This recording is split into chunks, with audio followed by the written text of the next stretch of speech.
We all tend to think that if you want massive success, you need to take some kind of massive action. But what if that's completely backwards?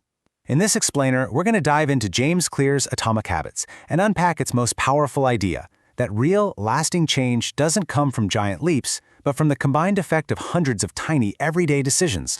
So let's forget about those huge, heroic efforts for a minute.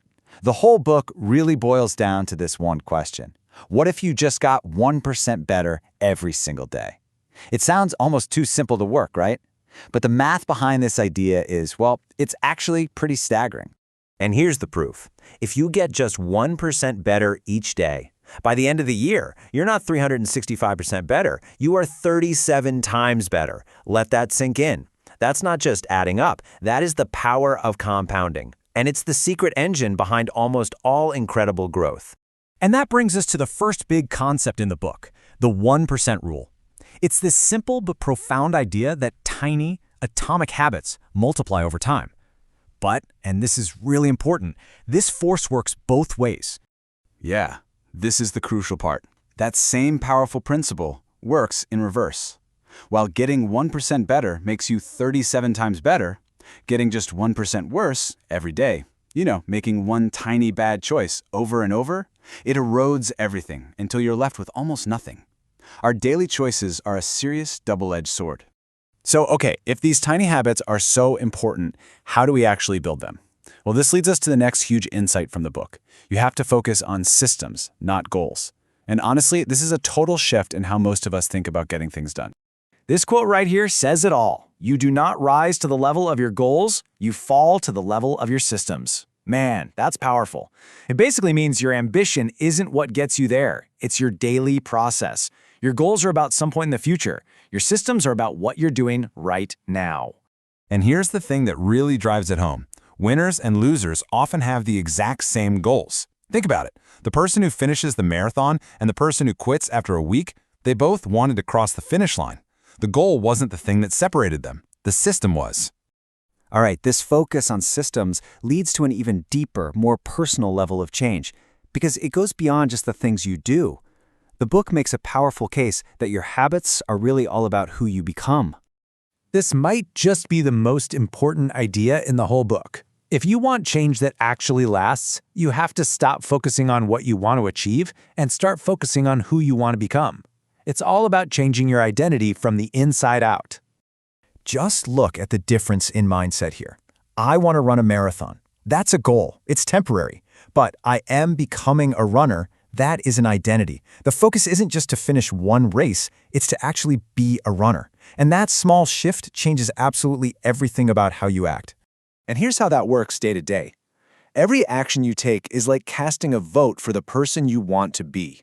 So, every time you lace up your shoes and go for a run, no matter how short, you're casting a vote for I am a runner. Over time, these tiny votes build up and create this mountain of evidence for your new identity. Okay, so let's get into the mechanics. To really change our habits, we first have to understand how they work inside our brains. And it turns out that every single one of our habits, the good and the bad, follows this really simple 4-step pattern.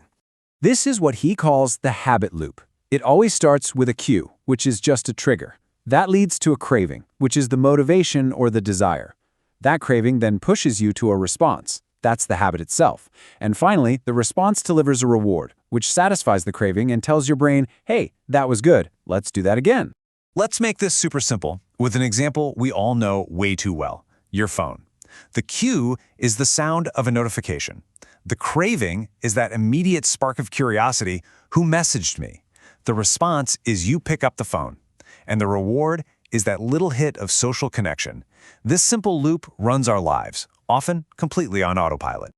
So that leads to the most important question of all, right? If our behavior is just running on these automatic loops all day, how do we ever take back control? How can we actually engineer this system so it starts working for us instead of against us?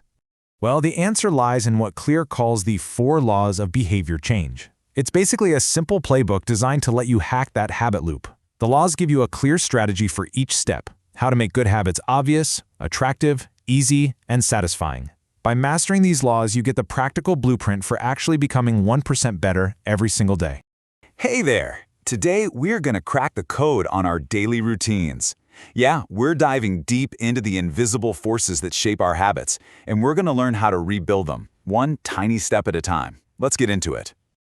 You ever have one of those days, where you have the best intentions, but somehow you end up scrolling on your phone when you meant to read a book, or you hit snooze for the 5th time instead of hitting the gym?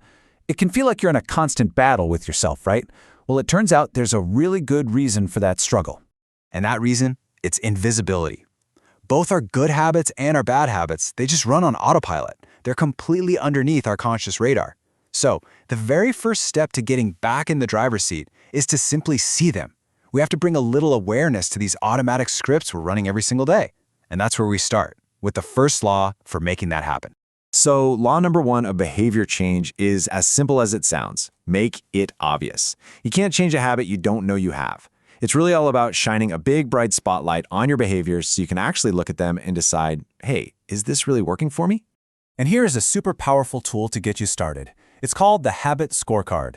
The whole exercise is so simple. You just write down your daily habits, seriously, from the second you wake up to when your head hits the pillow.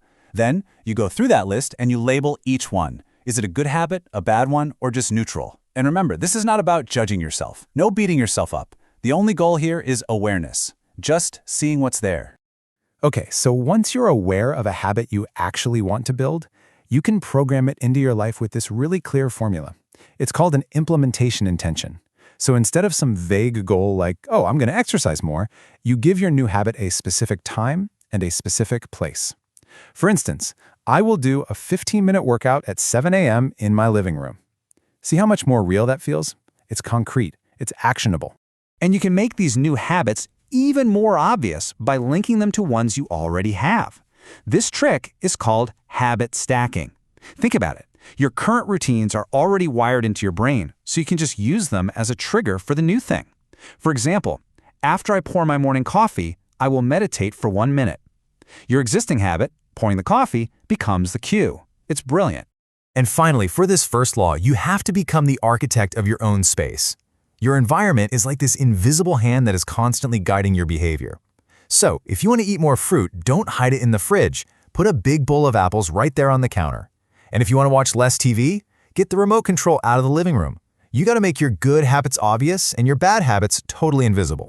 But let's be real, making a habit obvious is just the first part of the puzzle. If you don't actually want to do it, you're not going to stick with it. And that brings us right to law number 2, make it attractive.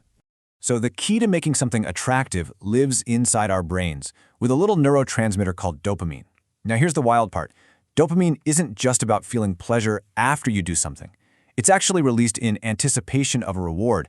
It's the craving, it's the desire. That's what actually drives us to take action. So to build a habit, we've got to make the idea of doing it more desirable. And here's a fantastic way to do that. It's called temptation bundling. You just pair an action you want to do with an action you need to do.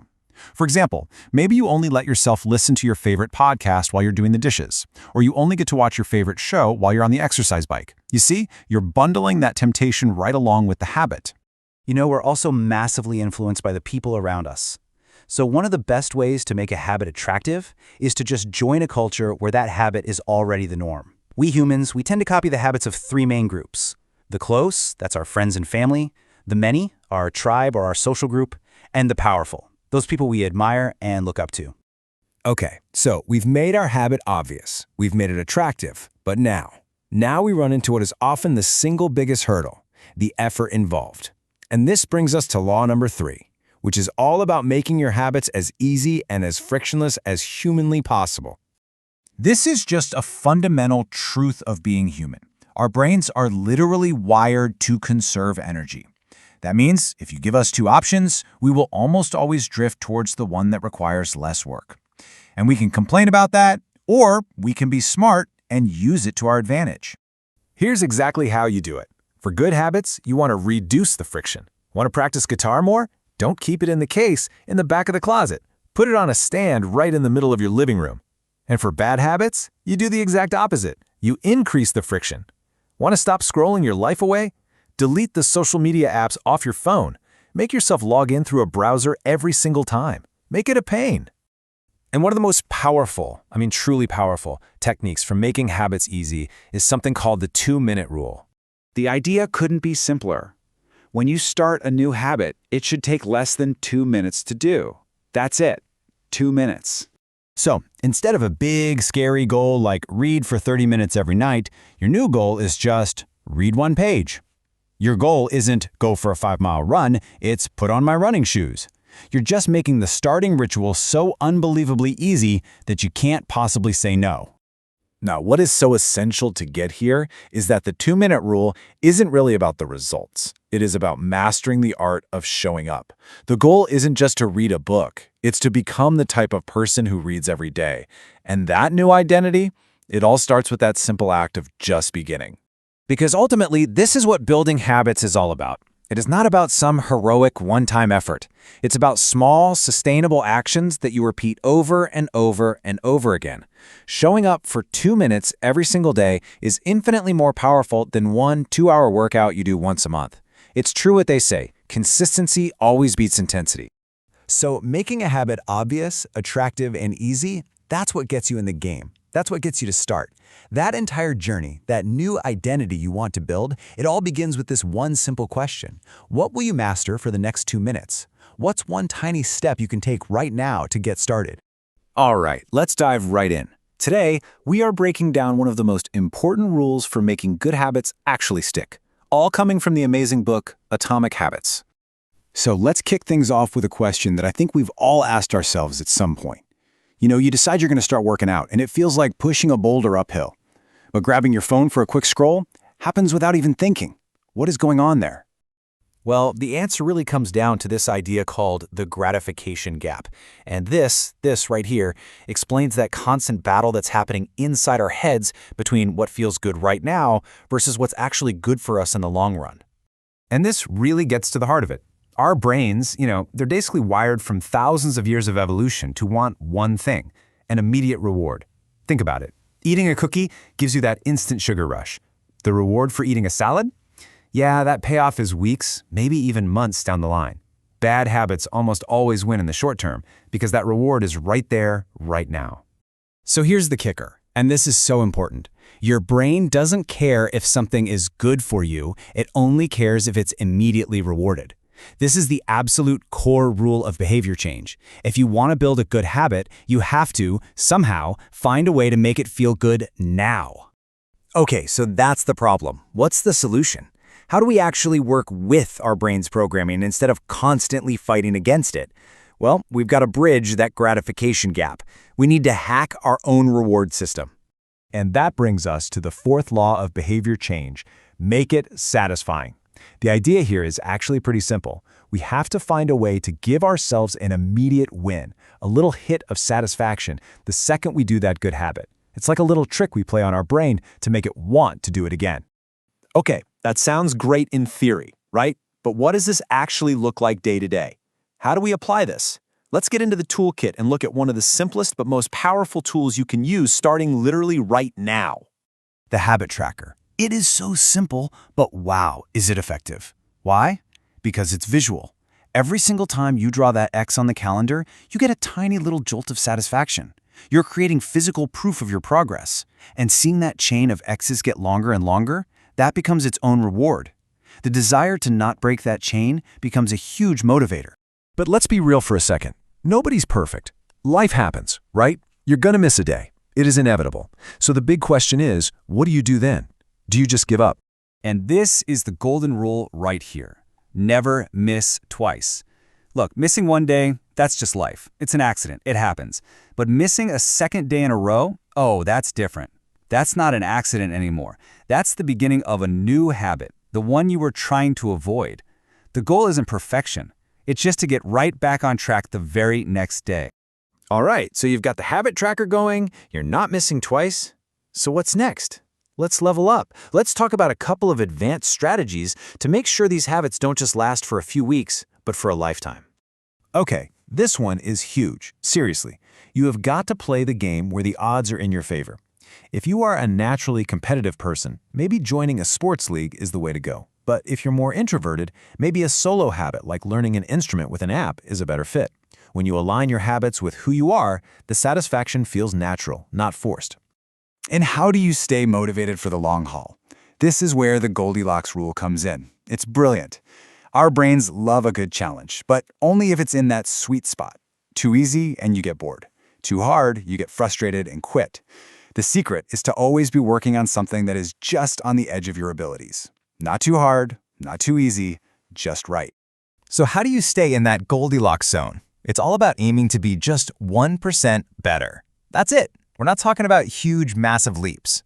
When your habit starts feeling a little too automatic, just dial up the difficulty a tiny bit. Add one more rep. Meditate for 1 more minute. That tiny challenge is all it takes to keep your brain hooked. Okay, so we've been deep in the weeds on Make It Satisfying. Let's pull back for a second and see how this one piece fits into the entire elegant puzzle for changing your behavior. And here it is, the whole framework. It's beautiful, isn't it? For every law that helps you build a good habit, you just flip it on its head to break a bad one. Want to stop mindlessly scrolling on your phone? Make it invisible. Put it in another room. Want to stop eating junk food? Make it difficult. Don't keep it in the house. And to really seal the deal, make it unsatisfying. Maybe you have a rule where every time you buy something you don't need, you have to move the same amount of money into a savings account you can't touch. Ouch, that's immediately unsatisfying. At the end of the day, everything we've talked about really boils down to this one really powerful idea. It's not the big, life-altering decisions that shape your destiny. It's the small, daily habits. They compound over time, for better or for worse, and they ultimately decide your future. So I'll leave you with this question. Now that you know the secret, that you can actually engineer immediate satisfaction for any good behavior, what's the one habit you're going to start today to begin building the future that you really want?